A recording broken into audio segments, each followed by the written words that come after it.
Well, MotoGP has finished in Europe for a month or two, and the last race in Europe, well, it brought plenty of drama for the championship. 4-3. We'll just get into it straight away. Welcome back to the Christ MotoGP podcast. It's your host, Jordan Moreland, joined by Lewis Duncan and Pete McLaren, as always. And, gents, where do we start with that?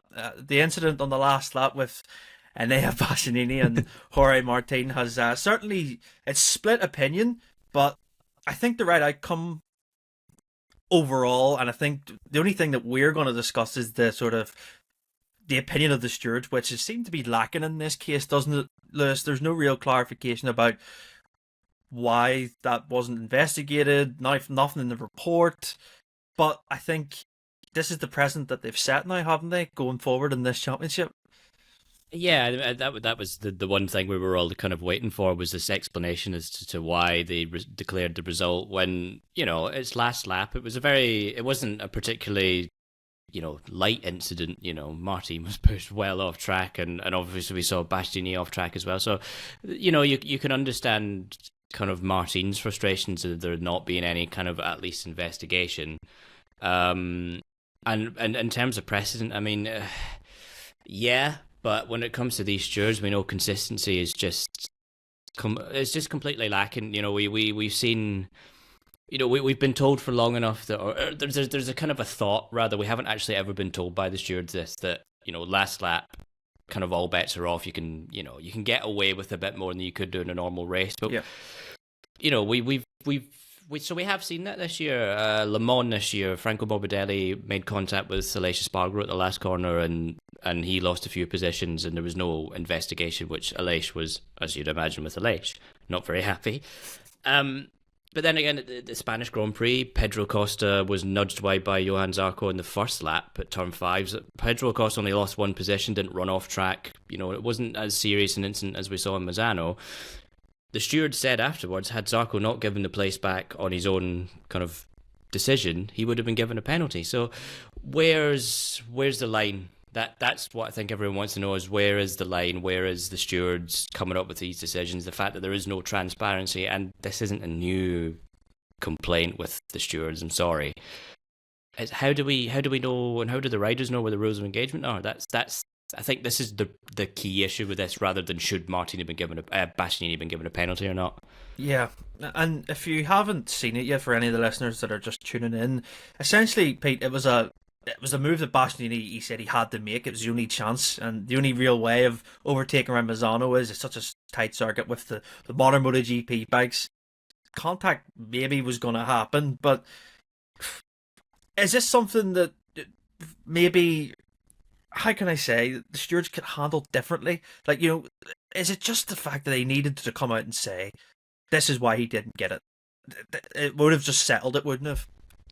Yeah, exactly. It's these kind of big moves that we all remember, isn't it? And the riders use, more importantly, as a gauge for the future. Let's remember, we're not just talking MotoGP, Moto2 riders, Moto3 riders, Red Bull rookies. They all look at these kind of incidents and go, okay, where is the line? Exactly as you guys have said.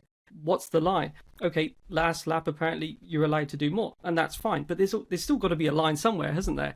And for a lot of people, Marc Marquez included, the line is literally the line on the edge of the racetrack, which is you've got to stay on the track. And a lot of the moves that we've seen, and Lewis was reminding us of a few of them there, we've seen penalties and things for moves where people haven't even gone off the racetrack and they've had a penalty. We see track limits measured by the smallest millimetre and being told to drop positions. Now, this wasn't a track limits area, but you know what I'm saying.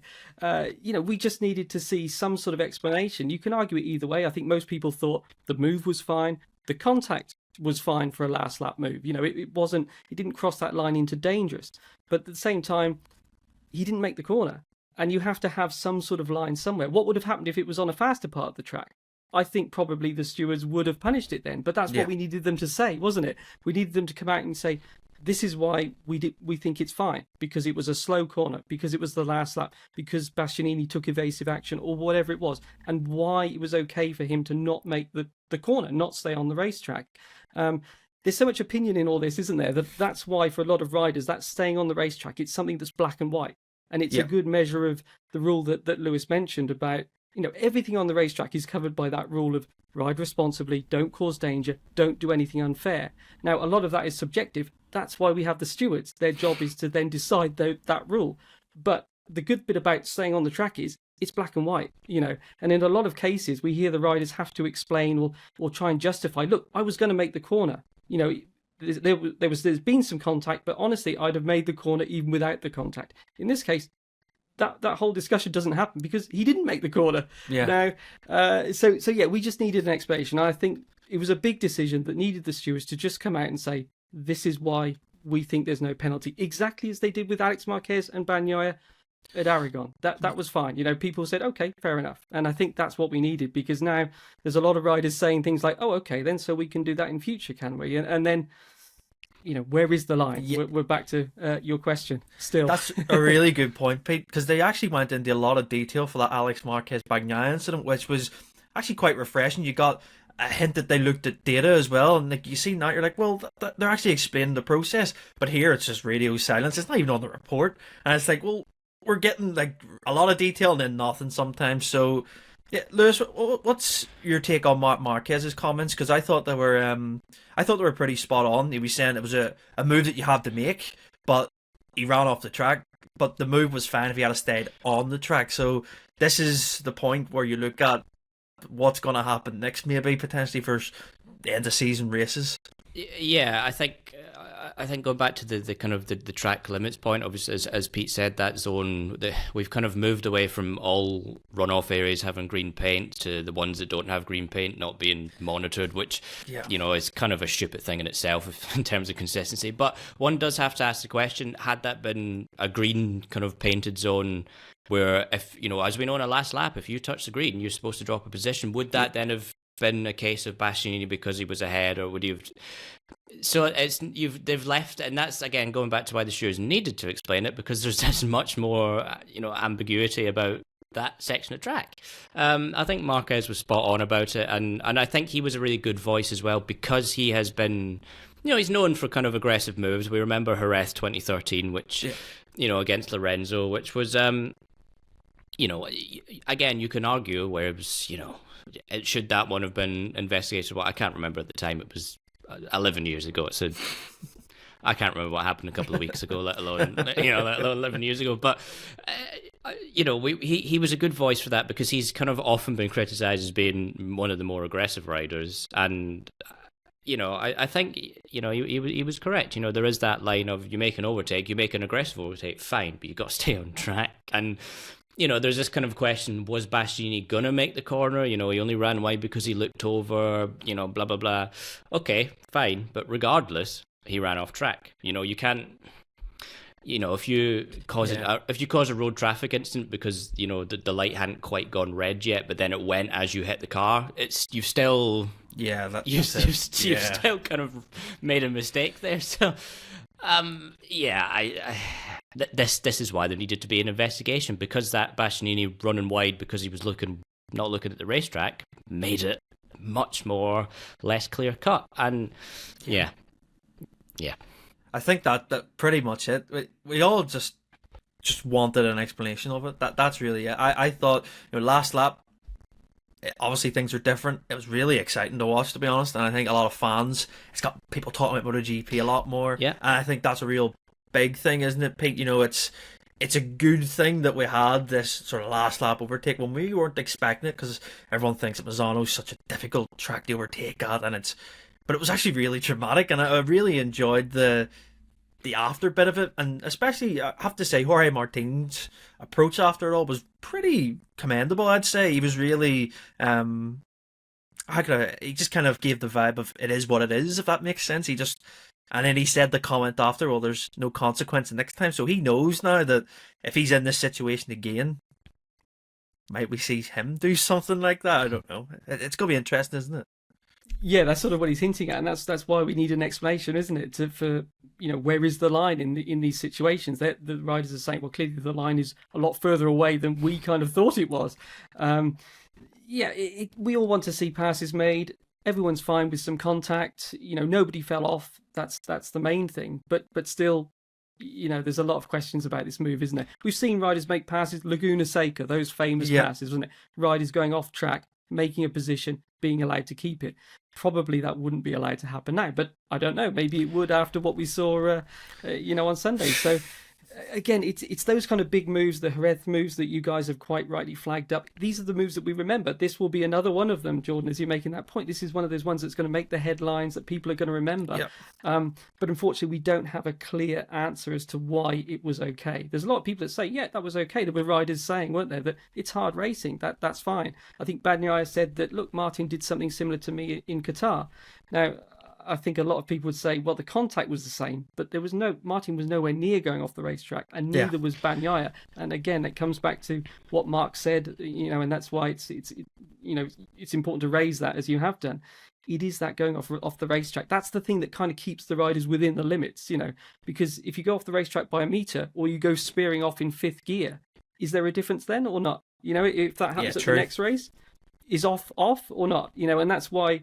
It's just more simple. If you've got to stay on the racetrack. If you make a move and another rider goes down, there's going to be an investigation, don't you? If you make a move and you go off the racetrack, we thought that there would be an investigation at least. There wasn't, and I think that's why there's a lot of sort of unanswered questions. Lewis, anything to add?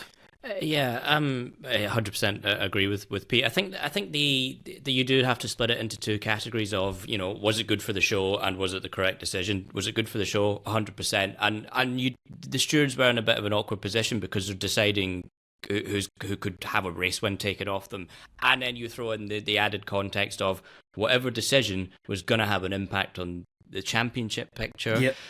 We've seen, we were talking just before we came on air, there's I'm quite a big National Hockey League fan, and we see in the playoffs that the referees there tend to be a bit more relaxed in terms of penalty calls because they don't want to be seen as the ones to make crucial decisions that could decide playoff games. That in itself leads to erosion in trust because then a lot of calls do end up getting missed. So there is this kind of, the stewards are in a bit of an unwinnable situation, but that's their job, which is to follow the rules and to put the rules into practice and also to redefine them as well as is necessary, which I think there needs to be an element of that here because, as we've said in the rule book, the rule's very ambiguous. It says, riders must not, ride in a way that causes danger, disadvantages a rider, which you could argue. I mean, you could argue both elements there in this incident. But the problem with that word in the rule, it then says something like this may be penalised, may. So that again kind of leaves the door open for the stewards to go, I'm not going to look at that. I've got a flight to catch, I've got my lunch to go get. I'm not interested.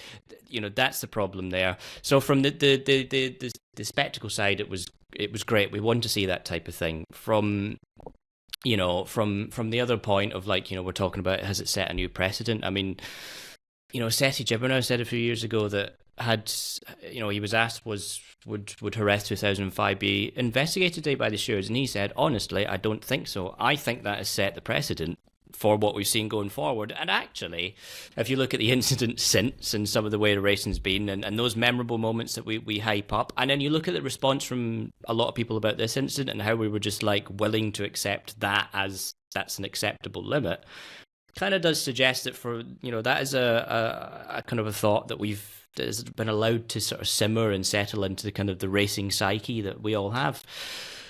So is this going to set a new precedent? I don't actually think it matters one way or the other. The precedent is there. There is this worry that it's going to start getting a bit no holds barred, which some people are like, yes, and blah, blah, blah. And I don't, we're not going to always, people complain, snowflake, blah, blah, blah, but we don't want people just clattering each other off and causing injuries and stupid stuff like that because, it's dangerous at the end of the day. It's 300, we're going 300 horsepower, 200 mile an hour. We don't need guys falling off, injuring themselves, stupid things like that. And we don't want injuries deciding the championship either because of reckless riding. So, I don't think there is a correct answer to whether the steward's right or wrong in terms of penalty, but there is a correct answer in terms of whether the stewards are right or wrong not to investigate it, and they were 100% wrong not to investigate it. Yeah, that's pretty much it. And I would like to say that I want to comment on Enea Bastianini's performance other than the last lap, because I thought he was absolutely outstanding yesterday. I thought the progression that he had made from even the sprint towards the Grand Prix, I thought he was really in for a chance of fighting for the win anyway, and he was absolutely, a proper Bastianini performance, that I think. And it kind of reminds me of 2 years ago at Misano when he lost out on the last lap to Bagnaia. He made a mistake actually at turn 4, so he did on the last lap, and he kind of outbraked himself there, and kind of got a bit of not redemption, I would say, but I think he showed that he's well in this title fight still, and he's going to be a factor. So he is. And Jorge Martin, a great ride, but as he said in the cool down room, why am I always finishing second? I mean, it's not a bad thing at this point, but Martin a bit got it not to get the win. Coming on to Pecco Bagnaia, fellas, it was an absolute disaster weekend. I put a post out yesterday on our socials. We've had 3 Emilia Romagna Grand Prix. He hasn't finished any of them. He's crashed out of all of them. And Pete, he should have settled maybe after the issues at the start with the tyre. We'll get into that. But he was setting unbelievable pace, and he was within 2 seconds of Martin and Bastianini, sorry, and it was just on the edge, so it was, and he maybe should have thought about the championship, but he wanted to, I think, maybe prove a point by showing he could catch and maybe win, but it's a crucial mistake, isn't it, for him at this point in the championship? I mean, even more so knowing what then happened on the last lap, isn't it? Because Martin was 5 seconds down, wasn't he? So Pecco would have benefited from that move if he had have sort of just settled, as you say, for the position he was in, and made the most of what was clearly a difficult situation as far as the handling the tyres, everything that was going on. We've said before, haven't we? On those off days, you've just got to do the best you can. You give the example of Martin in the second places. He's kind of, not for a technical reason, but just because sometimes Pecco's too far ahead, he's had to settle, and it's put him in the title lead, hasn't it? Yeah. And I think as you say, was it 7 DNFs now for Pecco this year? Yeah. It's a huge number.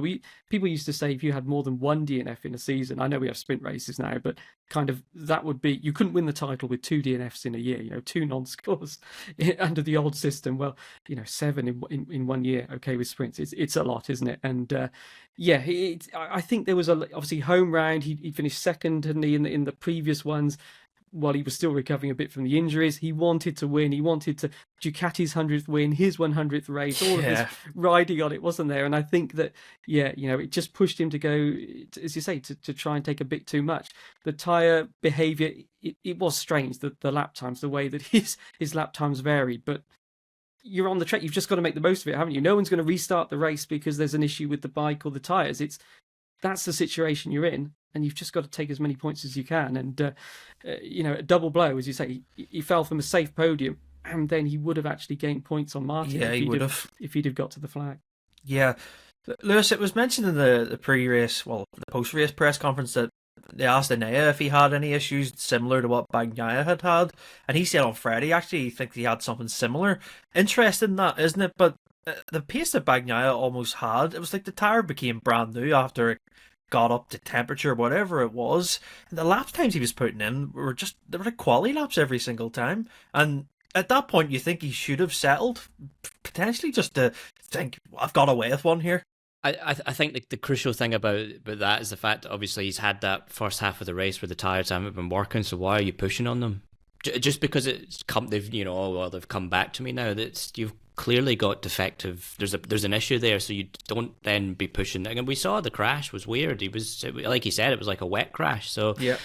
And he was doing high 130, which was, insane pace. When you look at his average pace on Friday practice, we did a bit of analysis. He was in the low 131s, as was Martin. But so this was a big step forward for Bagnaia. But regardless of the pace, it's just like, bank the points. You're going to lose a little bit of ground to Martin, but not that much.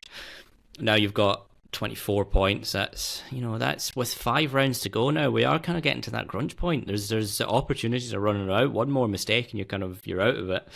And I think the worrying thing for Pecco as well was, we spoke about this after Silverstone, like, Bastianini, would probably be a factor in this. Now, I want to give it a couple more rounds to see the consistency. But if you look at, Bastianini did speak on Friday about how he was really struggling kind of through the left corners and the left-hand side of the tyres, and actually his long-run pace was looking like he was going to be behind Marquez, in the Grand Prix, and well behind the top two, had things kind of shaken out normally. He did say on Saturday night he was in the garage at 10 p.m. poring over the data, trying to figure out how to win. And the fact he was able to find, such a big step, like his best average pace on Friday was a 1:31.6, and 1:31.2 was what Bagnaia was doing. You look at the fastest lap of the race, which was, I think it was a 31.1 or something like that. In the Grand Prix or Enea, it was around near a 31 flat, so it was. So he's found about 6/10 there, from Friday to Sunday, which is just an insane amount of time to pull yourself into that top two guys. Like, we're not talking about a couple of scrubs here. It's Martin and Bagnaia. They have been a cut above the rest, so that will be a bit of a concern for Bagnaia, I think, because another win, another couple of good podiums, and Bastianini's no longer a tail gunner. He's a championship threat, and he's going to go for it, because why wouldn't you? He's got nothing to lose. He's not got any allegiances to Ducati anymore. So that, I think that will be a concern for Bagnaia. But yeah, I agree with you, Jordan. He should have just settled. And I'm going to drop a bit of grenade in here. I think it's kind of proven that he's going to get absolutely hammered by Marquez next year. You can't have 7 DNFs in a championship. Look at Marquez's last championship winning season. He had 1. Yeah. And he was on the podium top 2 every single of the race. You're not... Martin's an inconsistent rider as well. That's why Bagnaia has kind of largely survived these problems. In 2022, he was going up against a Yamaha that was on the way back down the grid. This is not the time to be doing this, and Pecco really, really needs to pull his trousers up and really start getting on top of these issues. Yeah, as Lewis says, Pete, it's been 2 years of Bagnaia kind of getting away with the DNFs in the last 2 title wins, but, third time, is this one too many, do you think? I think, but with the situation that we have in the title fight, we've got Marquez, Bastianini, who are still there. Martin, to his credit, he's settling for when he can do it. That's a real worry, isn't it, for Bagnaia? Yeah, and and Bastianini's getting close. As you talk about the team orders, once what is he? Probably 35 points now behind Bagnaia. That's really not much, is it? I mean, potentially he could leave Indonesia ahead of Bagnaia if Bagnaia has a disaster this weekend. So, yeah, and then there really is no question of team orders, is there? So, I think it's funny, is it, with Pecco? It's almost like he goes in these waves of he needs the pressure to perform, but then it eventually bites him back, and then he's constantly sort of up and down. But as you say, the trouble is he's running out of time. There isn't time to make any more of these mistakes, I would say. It's still everything to play for now, but any more of them, and he's just not going to have the time to catch up. He's already got to catch up 24 points on Martin, who, as you guys have said, he's staying really consistent. He's fixed the issues of last year. I don't think people can rely on Martin to mess things up. I know he's had a couple of mistakes, but he's shown that by and large he'll be there on the podium, race in, race out. So yeah, he can't make any more of these mistakes, I think. And we're going into the flyaways, a lot of unpredictable conditions. There's going to be times probably where the tyres don't react the way you think they will, whether it's because of temperature or tyre pressure, because you're leading when you're not expected to, or you're not leading when they thought you would be. And there's going to be more of these situations. And that's when, Pecco's just going to have to take the points, because, running out of time. Yeah. And we'll come on to the flyaways preview for Indonesia shortly. I just want to touch on the ride of Marc Marquez yesterday, Lewis. It was probably the first weekend I've seen Marquez have a clear target where he wants to finish. He just kept saying 4th place, and he benefited obviously because of Bagnaia's DNF. He is 60 points back, and is 1 point ahead. One more mistake from those two in this run-in, they're surely out of it. But the fact that Marquez has nothing to lose, he's coming in here as not the Joker card of the pack. He's just very he can do his own thing, really, can't he? Yeah, we're coming into kind of a portion of the season where Marc's traditionally been really good, even on like when the Honda was at its worst. We were still seeing him on podium at Phillip Island, podium top 5s in India and things like that last year. So we are kind of in that point of the season where Marc seems to thrive because of the conditions. You get these really hot track temperatures, which obviously means the grip disappears, which is great for Mark. You've got wet flag to flag possibilities, which is great for Mark. Phillip Island is just, it's kind of made for Mark. A rider is kind of aggressive as Marc Marquez. So yeah, we are in that kind of phase of the championship where he will be a threat. He said repeatedly that the difference between the GP24 and the GP23 isn't that big. The biggest difference is Bagnaia and Martin, is the job they are doing. So that's obviously going to be still a difficult thing for him to breach. But yeah, there is, like we said before, there's no pressure on him. He's not expected to win a championship, so he can go out there and kind of do what he needs to do. And he sort of, although he's not thinking about the championship, he did sort of make a comment after Sunday that I thought was a little bit interesting, where he was like, if I pushed really hard, really aggressive over the limit, I was P4 in a few seconds back from Pecco, whereas I thought if I just back off, I'm still P4. Yeah. That doesn't sound to me like a rider who's not thinking about the championship. I don't think he's going for it as like he would have done, 5 years ago when he was genuinely in the championship hunt. But he will be looking at the mistakes from Bagnaia. He will know that Martin's made mistakes. He'll know that Bastianini's inconsistent, and he'll know if I play my cards right, there is an opportunity here. So yeah, I think he's thinking about the championship more than he's liking to let on at the moment. Pete, any thoughts on Marquez? How you think he's going to go over the next few weeks? Yeah, I think he's going to go better. Let's say this was a really unique situation, wasn't it? They've been basically at Misano for a few weeks, haven't they? Doing hundreds of laps, super clean, super grippy track, which, as he said, doesn't really play to his strengths. And as Lewis explained, we're going to tracks that are exactly the opposite. Never used, dirty to start with.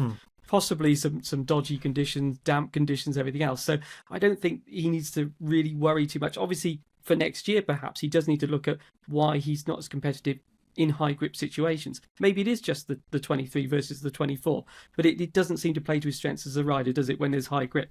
But as for the rest of this season, I don't think it's really relevant. I think he's almost, forget that. We took the points. We did what we needed to. As Lewis said, what's the maximum we can get? That'll do nicely. And now there's going to be a lot better situations for him coming up. The low grip, much more like the Aragon type situations, really. That's really what's coming up for him. So, yeah, I think, as you say, Mark's got nothing to lose. And he's almost, he's able to sit back, watch the others sort of knock lumps out of each other. And then just, suddenly while they're looking at each other, he's there getting the points and perhaps stealing something from them at the end. Yeah. Yeah, he was in great form yesterday in that press conference. He was really enjoying himself. I think he enjoys when others are involved in a bit of controversy and he can sit back and kind of laugh about it. So he was in, good form yesterday. And also a stat, he's got a 7th Grand Prix podium this season. He had 6 in total from 2021 to 2023. So wow. He's beat that total already. So yeah, and just one more for our listeners. I've done a bit of maths this morning, and Jorge Martin since summer break is leading on points. He has scored 129. Enea Bastianini has scored 127. Marc Marquez has scored 115 and Pecco Bagnaia has scored 95. So there's a big difference there. Let's see how that plays out over the next few rounds, especially in Asia.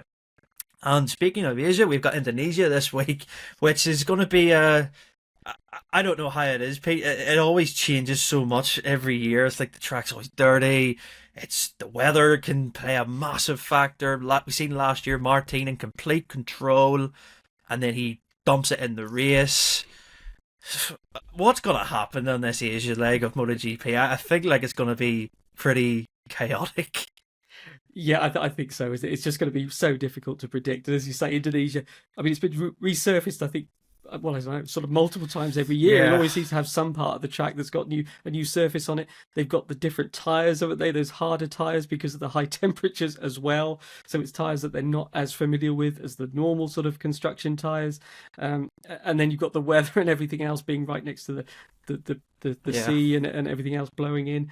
I mean, it's one of those where you've got to think on your feet, isn't it? And it must be a nightmare if you're fighting for a championship and you just want everything stable. You want everything under control and predictable, don't you? You want clear conditions, clear tyre choice, everything. And these kind of races are the opposite of that. But it's when the people who can afford to take a risk can, it's hero or zero, isn't it? Yeah. We could see an upset this weekend. And as you say, Martin last year, he led the shortest title lead in history, less Yeah, than 24 yeah. hours at the top of the standings. Even he was able to joke about it, wasn't it? But yeah, I mean, really, that was one of the moments where the momentum swung against him, wasn't Definitely. it? Because he'd done all that fighting back against Pecco, takes the lead, and then immediately suffers that setback.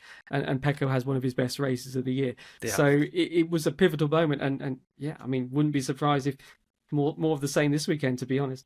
Yeah, as Pete mentions, Pecco Bagnaia winning from 13th on the grid last year, which was, a pretty stunning ride. But I think back to that race last year, Lewis, and I want to give a shout out to Fabio Quartararo, especially for the Misano weekend. What a weekend that was from him on the Yamaha side. I mean, so unfortunate in the last lap to run out of petrol and lose his best finish of the season. But that was a really strong showing, and I think he'll go okay in Indonesia, judging off last year as well. Yeah, I mean, I feel sorry for Fabio if he had a podium taken from him and the Jerez sprint because of the tyre pressure penalty. And yeah, I think Misano too was going to be a really kind of good gauge of where the Yamaha progress is. I don't think it's top sort of 8 every weekend right now, but given that it's a repeat track and everyone was going to be coming a bit of a step forward compared to where Yamaha was the previous round, having had that test. So I think the fact that Fabio was strong the whole weekend is a really, really positive sign. I think he had both of those new chassis on his bike, so clearly that's the direction they've found. There's no grip for qualifying and they don't have any speed for overtaking, so they're kind of in a bit of a bind there. But we go to these Asian races and there's no grip for anyone, so we do tend to see the pack close up. And like you say, we saw Fabio on the podium in Indonesia last year. And I have sort of, for a long time this year, thought when we get to this point of the season, I would not rule out seeing Fabio fighting for a podium. Either in a sprint or Grand Prix, it doesn't really matter in terms of Yamaha's kind of progress. So yeah, I think we could well see Fabio go strong. I think we it's small steps for Yamaha and Honda right now, but clearly Yamaha is making a big. They're throwing tons of stuff at the bike, and they clearly are just taking those small steps forward.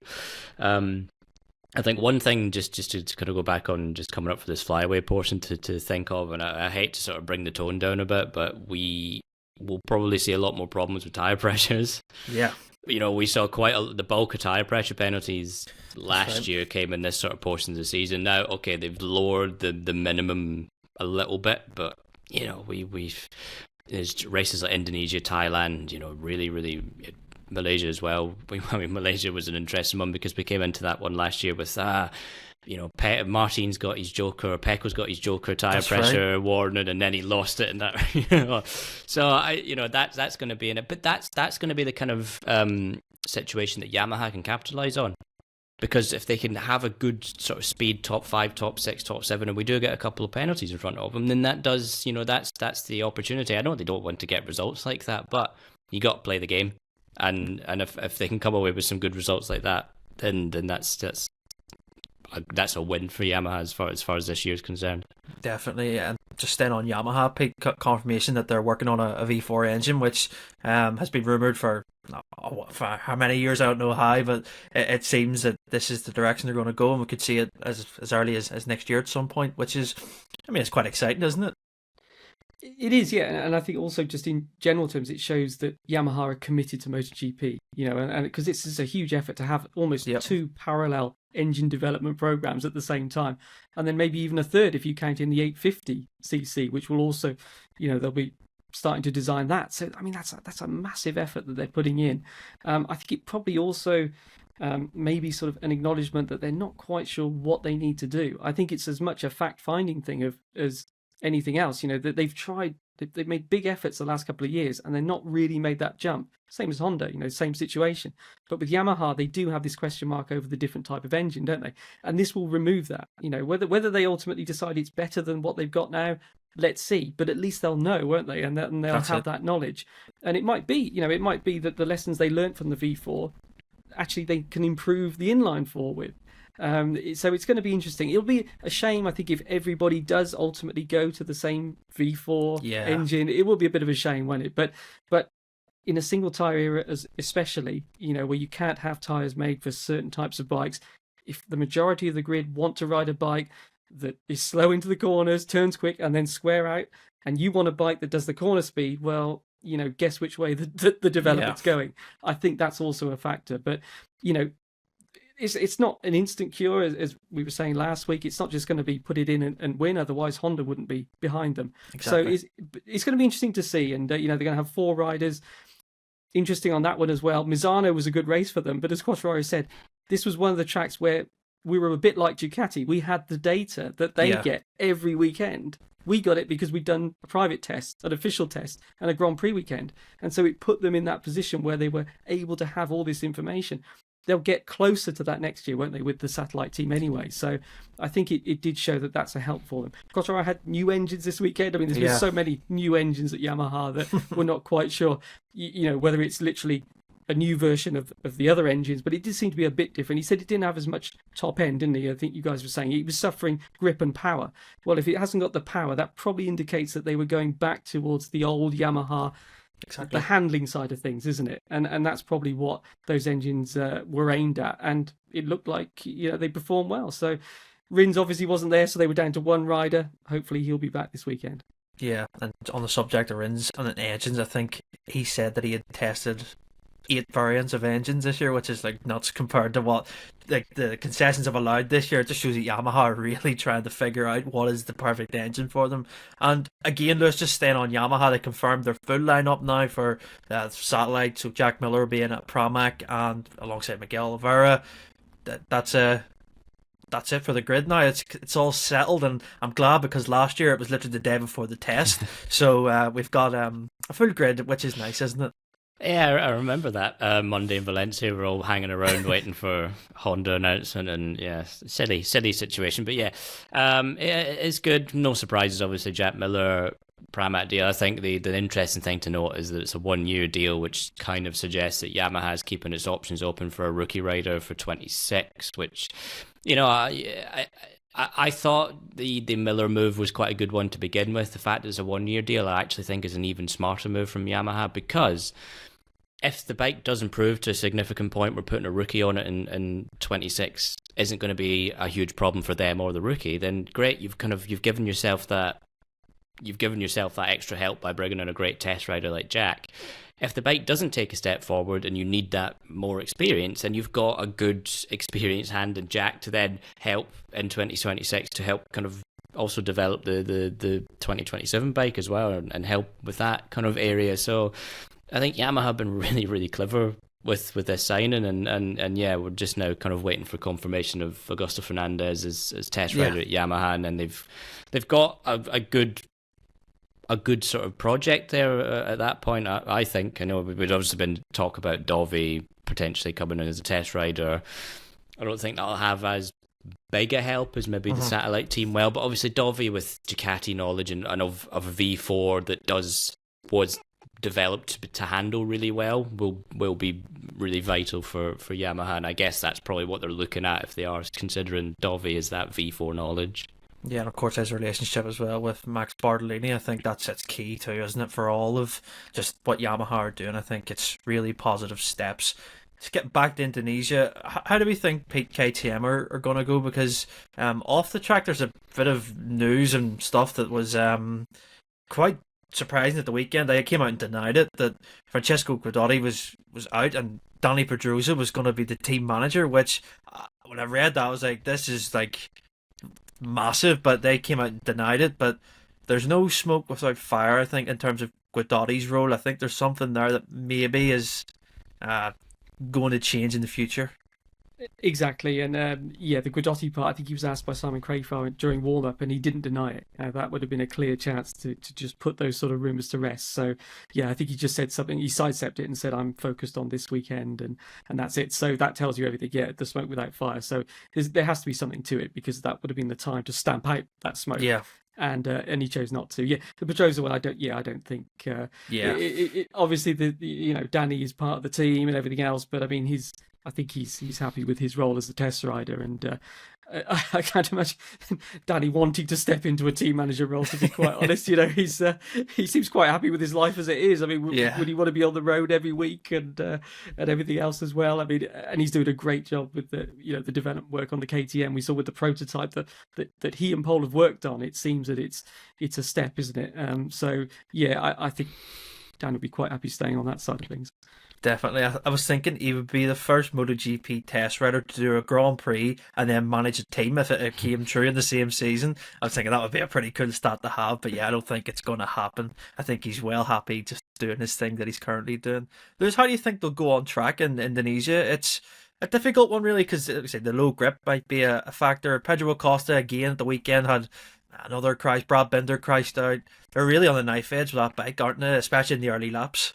Yeah, Acosta was really quick in Aragon on low grip, so kind of in theory, maybe it should be okay. They were pretty quick all weekend in Misano this time around. Well, Binder and Acosta were, but yeah, we've got those crashes, which is just a bit too frustrating from KTM. Really, they get these really good kind of opportunities and they get squandered a little bit.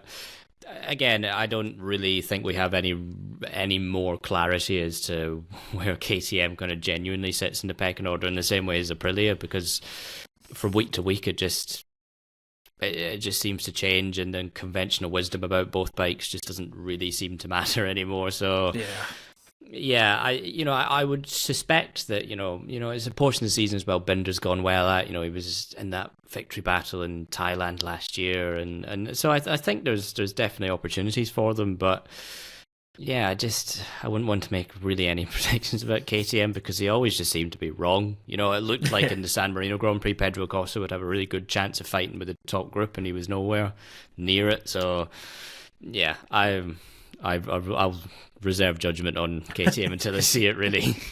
Yeah, I'm the same. Yeah, he was pretty strong, and I think there was talk that he could consolidate P4 yesterday, and it looked like he was maybe doing that, but yeah, it's just the mistakes are happening, aren't they, Pete, for both, I'd say, Binder and Acosta, because they're more at the sharper end, especially compared to Miller and Fernandez. It just seems that the mistakes are creeping in a bit more, aren't they?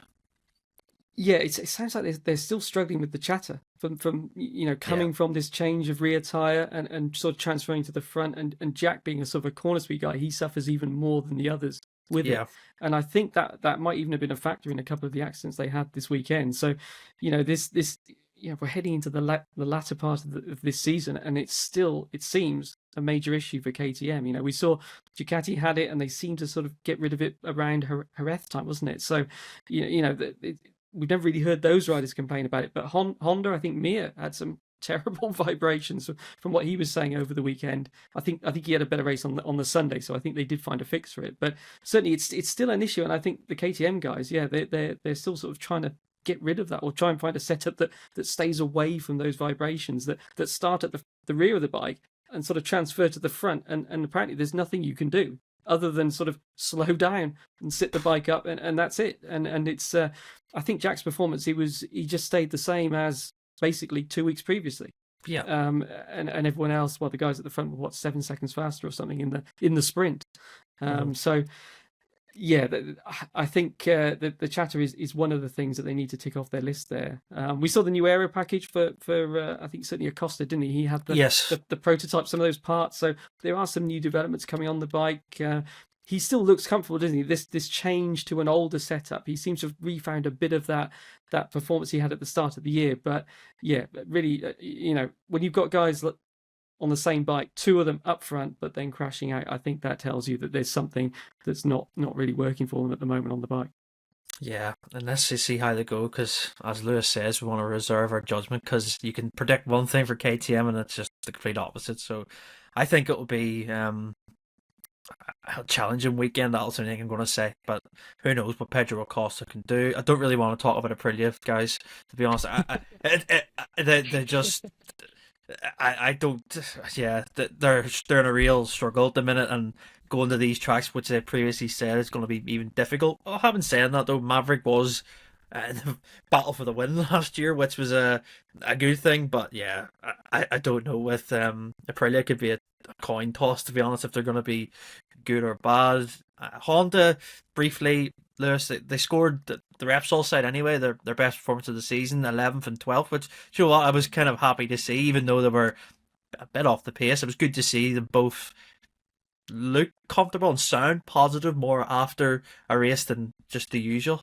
Yeah, and it was kind of a result on merit, really. There was only a couple of crashes in front of them, so they it was a solid weekend for them, and small steps, which is just what we've seen from Honda. Is just very, very small steps. This was a chance for the I say this should have been a chance for them to kind of reconfirm a lot of things and try new things because of having a previous weekend. But of course, Marini and Mir weren't part of that race, so it's a positive sign that they were able to jump into this weekend and then come away with their best kind of results. We saw Honda last year in the kind of flyaway races when especially Indonesia, Thailand, when they went to that stiffer rear tire construction. India as well was an example of that, where they took a step forward. They were much closer to the front, so we could see one or two of them maybe sneaking into Q2, kind of having maybe a top 10 this year, but clearly, obviously, we're still very, very far away from where Honda needs to be, and it still seems like they're just not really sure as to what direction to go in. I think fundamentally the problem there is they're just not bringing enough items to try. Yamaha's bringing engines, chassis, aero, and racing them. Okay, they're putting them through some testing, but then they're racing them, and then they're going, okay, does it work? Does it not work? If it doesn't work, we'll try again. We'll modify. That's what you need to be doing when you're in that position. If you've got the opportunity to bring parts and bring aero and bring engines and not be restricted, then you do have to do that. I know it's not an overnight thing. You can't just chuck an engine together, but Honda does need to step up a bit on that front. You can't have Yamaha having a dual engine program next year. Yeah. Well, you're sitting there thinking, oh well, we maybe just change the sprockets here, and you got to take a bigger step forward than that. Yeah, definitely.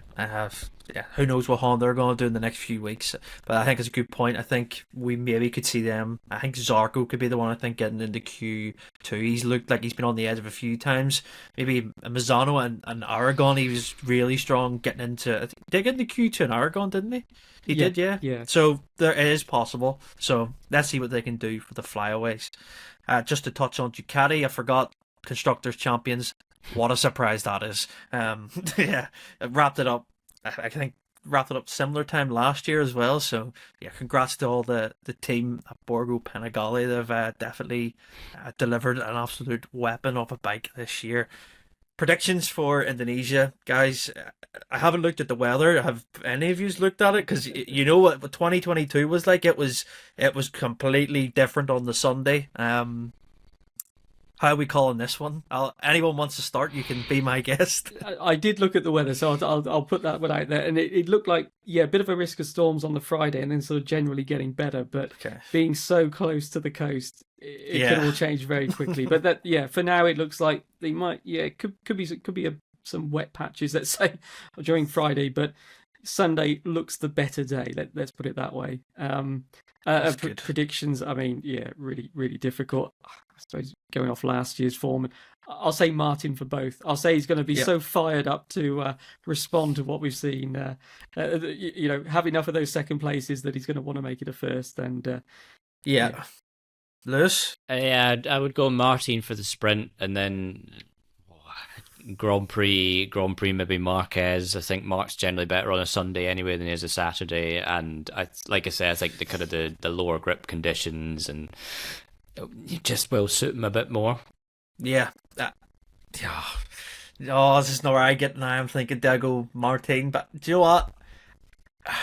For the sprint, I think Bagnaia is going to be so fired up, and I think he wants to prove a point. Whether it might be a thing that fires him up too much for the Grand Prix, but if I go Bagnaia for the sprint, and I think Martin for the Grand Prix. I think, judging off last year, I think he wants to just not make a mistake anymore. Granted, Bagnaia was slightly injured last year, recovering still from that Barcelona crash. I still think he was a level above.